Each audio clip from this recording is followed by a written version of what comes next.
Okay guys, so today I'm going to show you how to fix WhatsApp voice message low volume easily.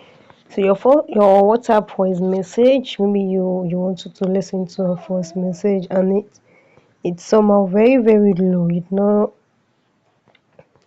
You cannot hear what they are saying. Let me give you an example of what I'm talking about. Okay now, so for example this voice message now it's very low.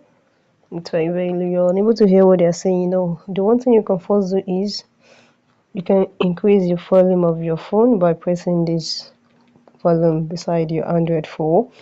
You can also go to your settings and go and increase the volume. And if it doesn't work, you can close your WhatsApp by swipe it up like this and go and reopen it.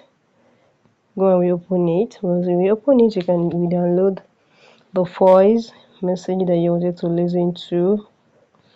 But it's very low. You can reopen it.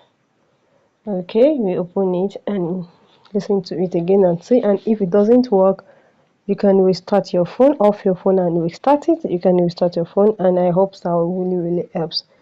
You'll be able to hear what they are saying very well. Yeah.